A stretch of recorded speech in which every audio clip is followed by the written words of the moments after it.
The founders put the First Amendment first for a reason. They regarded its protections as the most fundamental to democratic self-governance. And it packs a lot in: religion, speech, press, assembly, and petition.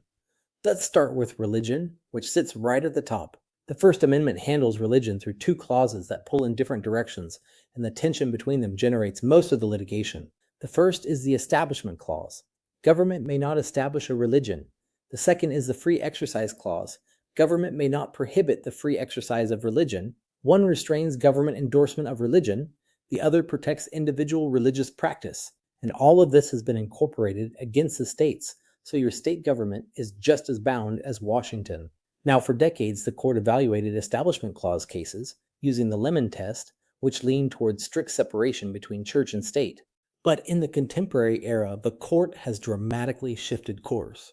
In Kennedy v. Bremerton in 2022, the case of a high school football coach praying at midfield, the court effectively abandoned the Lemon Test, moving toward a more accommodationist posture. Under this new framework, historical government recognition of religious practice is treated as strong evidence that something is constitutional. That same term in Carson v. Macon, the court held that Maine couldn't exclude religious schools from a tuition program open to other private schools, further eroding the strict separation between public funding and religious education. Now, the Free Exercise Clause.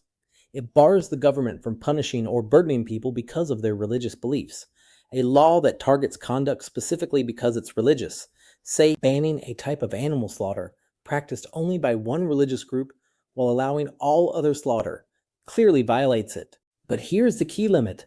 From Employment Division v. Smith in 1990, the Free Exercise Clause does not require religious exemptions from neutral, generally applicable laws. A general ban on peyote that happens to burden a Native American religious ceremony doesn't violate the clause just because it conflicts with sincere belief. Smith was so controversial that Congress responded with the Religious Freedom Restoration Act of 1993, requiring the federal government to show a compelling interest before substantially burdening religious exercise.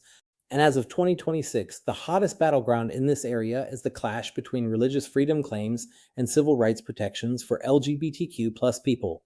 In 303 Creative v. Elenis, in 2023, the court held that a website designer couldn't be compelled by Colorado's anti-discrimination law to create websites celebrating same-sex marriages, treating her design work as protected expression. That tension is far from settled.